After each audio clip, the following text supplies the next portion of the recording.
asalaamu calaykum waraxmatullaahi wabarakaatu. soo dhawaada dhammaantiin meel walba aad joogtaan. fadlan haddii aad nagu cusub tahay nagu soo biir oo subscribe noo saar si aad ula socotid warbixinada kale ee aan soo wadno. maanta waxaan ka hadlaynaa halkii warqad ee sirta ahayd ee sababtay in maraykanku uu ku biiro dagaalkii labaad ee adduunka. sidoo kale warqadaas waxay bedeshay sidii dunida u fakaraysay oo dhan, sida dagaalka koobaad ee adduunka oo dhan uu socday hal warqad oo kaliya oo bedeshay ayaan maanta ka hadlaynaa. sanadkii 1917 iyadoo dagaalka koowaad ee adduunka uu galay sanadkii saddexaad, dunidu waxa ay ku jirtay xaalad cakiran. malaayiin askari ayaa ku dhintay jiidaha dagaalka ee Yurub, dhaqaalihii wadamo badan ayaa burburay, waxaana sii yaraanayay rajadii laga qabay in dagaalku uu si dhaqso ah u dhammaado. inta badan dagaalka waxaa ku lug lahaa quwadaha Yurub, laakiin hal wadan oo awood weyn ku leh adduunka alla weyne sidoo kalena loo baahna inuu dagaalka soo galo ayaa ka maqnaa. dalkaas ma taqaanaa? waa dalka Mareykanka. madaxweyne Wilson waxa uu ku dadaalayay, waa madaxweynaha Mareykanka, in dalkiisu uu ahaado dhexdhexaad. dad badan oo Mareykan ah ma aysan rabin in wiilashooda loo diro Yurub oo dagaal ka socdo oo ah qaarad kale si ay halkaas ugu dhintaan. inkastoo Mareykanku dhaqaale ahaan la macaamilayay dowladda Ingiriiska iyo xulafadiisa oo taageero dhaqaale uu siinayay, haddana shacabka badankood waxay aaminsanaayeen in dalka laga ilaaliyo in colaadda Yurub darteed dhaqaalaha Mareykanka loo burburiyo. laakiin kumanaan mayl oo ka fog Washington, madaxda Jarmalku waxay qorsheynayeen tallaabo khatar ku ah dalka Mareykanka. waxayna rajeynayeen haddii tallaabadaas ay qaadaan inay bedeli doonaan jihada Mareykanka oo ah inuusan dagaalka soo gelin. sababtoo ah madaxda Jarmalka mar walba waxay qabtay cabsi ku saabsan in Mareykanku maadaama taageero dhaqaale Ingiriiska uu siinayay mar walba inuu dagaalka uu kusoo biiri karo. cabsidaas ayay qabeen, marka waxay rabeen inay mashquuliyaan Mareykanka oo dagaalo kale ku furaan, wadamo kale dagaalo geliyaan, Mexico ku furaan, rafaadkaasi bay rabeen inay geliyaan. laakiin maxaa dhacay? bilowgii 1917 hogaamiyaasha Jarmalka waxay go'aansadeen inay dib u bilaabaan weerarada aan xadidneyn ee lagu qaadayo maraakiibta. taas macnaheedu wuxuu ahaa in maraakiibta maraysa qoysbiyoodka ay weerari doonaan markab kasta oo ka socda dowladda Ingiriiska, xataa haddii ay yihiin kuwo dad rayida ay saaran yihiin oo arrintaas aysan dhexdhexaad ka noqon. Jarmalku waxa uu ogaa in tallaabadan ay aad uga xanaajin karto Mareykanka. waxay filayeen in ugu dambeyn haddii ay tallaabadaas qaadaan Mareykanku uu dagaalka soo geli doono. marka waxay rabaan maadaama maraakiibta ay weerarayaan oo meel kasta ay weerar ku qaadayaan, si uusan Mareykanku usoo gelin dagaalka, inay abuuraan nuuc dagaal oo Mareykanka uu kaga baaqsan karo inuu Ingiriiska usoo heliyo oo uu ku mashquuli karo. Jarmalka had iyo jeer wuxuu ku fakarayay tallaabo uu mar walba isdhahayay Mareykanka yuusan dagaalka soo gelin, kaga baaqsi, mashquuli, shaqo u dir, waxyaabo noocaas oo kale ah. ha yeeshee waxaa jiray hal cabsi oo weyn. haddii Mareykanku uu dagaal kusoo biiro, awoodiisa dhaqaale iyo tiisa ciidan, Jarmalku waxa uu wajahayay khatarta ugu weyneyd.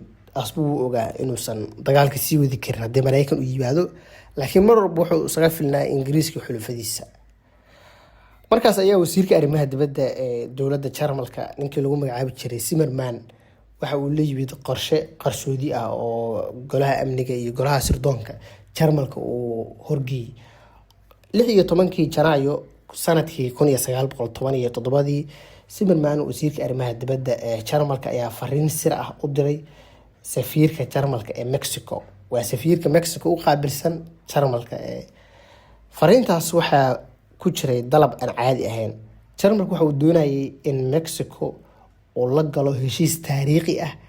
heshiiskaas haddii Mexico ay furisana, Mareykanku uu ku mashquuli doono Mexico oo dagaalkan uusan soo geli doonin. balqaadka Jarmalku waxa uu ahaa mid soo jiidasho leh. waxay Mexico u sheegeen haddii ay dagaal la gasho Mareykanka oo buuq, colaad, weeraro ay Mareykanku ku furto, Jarmalku waxa uu sii doonaa taageero dhaqaale iyo mid ciidan oo aad xoogan. intaas waxaa dheer, dowladda Jarmalka waxay qorsheynaysaa inay Mexico ay u soo celiso dhulalkii ay hore u lumisay oo Mareykanku uu ka qabsaday. sidaa ogtihiinba hadda gobollo badan oo Mareykanka ah waxaa laga qabsaday asalkooda hore ee dalka Mexico. dhulalkaas waxaa ka mid ah gobolka Texas, gobolka New Mexico iyo gobolka Arizona ee Mareykanka ku yaala. hadda waa inaad ogaataa gobolladaasi in laga qabsaday dalka Mexico oo Mareykanku qabsaday. markii fariintaas la qorayay fikraddan waxay u muuqatay mid geesinimo leh, laakiin dhab ahaantii waxay ahayd qorshe aad iyo aad u adag oo aan si sahlan loo fuli karin. Mexico xilligaas waxay kasoo kabanaysay dagaalo sokeeye oo dhiig badan ku daatay, dhaqaalaheeda waa uu liitay, ciidamadeedana ma aysan awoodinba inay la dagaalamaan Mareykanka. Laakiin Jarmalku maadaama uu yiri dhaqaale, hub iyo ciidan baa diyaar la nahay, dee waa Mexico waa iskala weydi, waxayna go'aansatay inay Mareykanka dharbaxsho ku dhufato. laakiin Jarmalku waxa uu rajeynayay in xataa haddii Mexico aysan guuleysan maadaama Mareykankaba aysan ku aadin inay ugu yaraan mashquulin karto Mareykanka oo dagaalka ka socda xuduudihiisa uu Mareykanku ku mashquuli doono. taasina waxay dib u dhigi lahayd ciidamada Mareykanka ee loo diri lahaa Yurub. Mareykanku waa dal aad iyo aad xuquuqda aadanaha u ilaaliya ayuu ahaa xilligaas, oo ma awoodin inuu laayo dadka Mexico. laakiin dagaalkaas maadaama weerarka uu iska socon lahaa oo ciidamada Mexico si kastoo aysan awood u lahayn, haddana weeraro haddii helaan dhaqaale iyo hub Mareykanka way mashquulin lahaayeen, sababtoo Mareykanku inuu nimankan iska maarayo la dagaalamo maalin kasta riixo ayay noqonaysaa. qorshaha sirta ah waxa uu muuqday mid ammaan ah.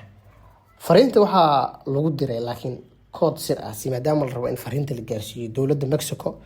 kood sir ayaa waagaas la adeegsan jiray, kood sir ayaa lagu diray.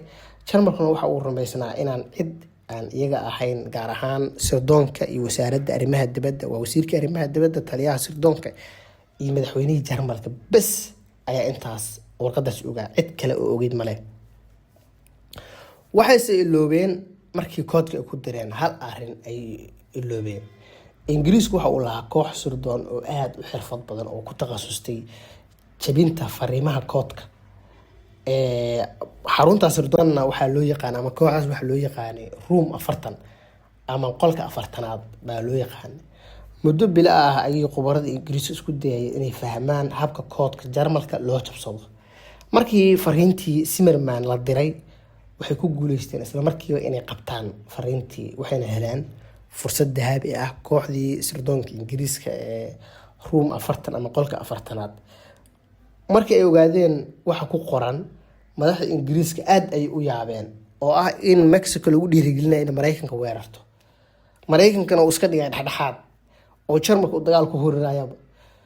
waxay gacanta ku hayeen dukumentigaas muddo yar, waxayna ka fakarayeen sidee ayaan ku gaarsiin karnaa Mareykanka. laakiin waxaa jiray dhibaatooyin badan si Mareykanka u gaarsiiyaan. haddii ay si toos ah Mareykanka u gudbiyaan fariinta, Jarmalku wuxuu ogaan lahaa in Ingiriisku uu jabiyo koodkooda sirta ahaa. taasina waxay halis gelin lahayd dhammaan howlaha sirdoon ee dowladda Ingiriiska. sidoo kale Ingiriisku wuxuu rabaa maadaama koodka koowaad uu jabsaday, kuwo kale inuu jabsado uu ogaado. marka fariinta isuu wuxuu rabaa uu Jarmalka ogaan inuu Mareykan gaarsiiyo. sidaa daraaddeed Ingiriisku wuxuu bilaabay qorshe kale oo qarsoodi ah. waxay isku dayeen inay helaan nuqul labaad oo ah fariinta sirta ah, si aysan Jarmalku uga shakin meesha ay xogta ka heleen ama sida Ingiriisku xogta u qabteen. kadib markii ay heleen waddo ay ku qarin karaan sirtaas, waxay ugu dambeyntii fariintii gaarsiiyeen dowladda Mareykanka iyadoo wadata cadeymo sax ah. maadaama koodka koowaadna ay jabsadeen, koodka labaadna ay jabsadeen, dowladda Mareykanka waxa lagu qanci karay iyo horgeeyeen. bishii Maarso 1917 fariintaas warbaahinta ayaa laga shaaciyay oo banaanka ayaa lasoo dhigay.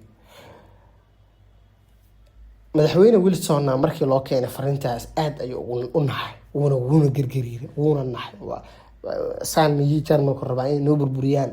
markii ugu horreysay Mareykanku wuxuu arkayay caddayn muujinaysa in dowlado shisheeye isku dayayaan inay kiciso dagaal ka dhan dalkiisa, oo weliba gudaha qaaradda waqooyiga Ameerika ah.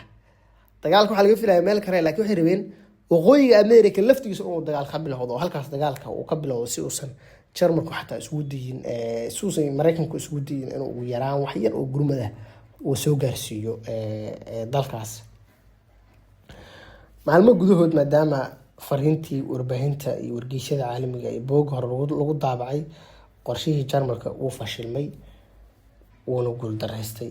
laakiin dadweynihii Mareykanka ayaa aad u carooday, iyagoo dadweynuhu ka carooday in Jarmalku uu rabo inuu amni darro dalkooda ku abuuro, inuu burburiyo.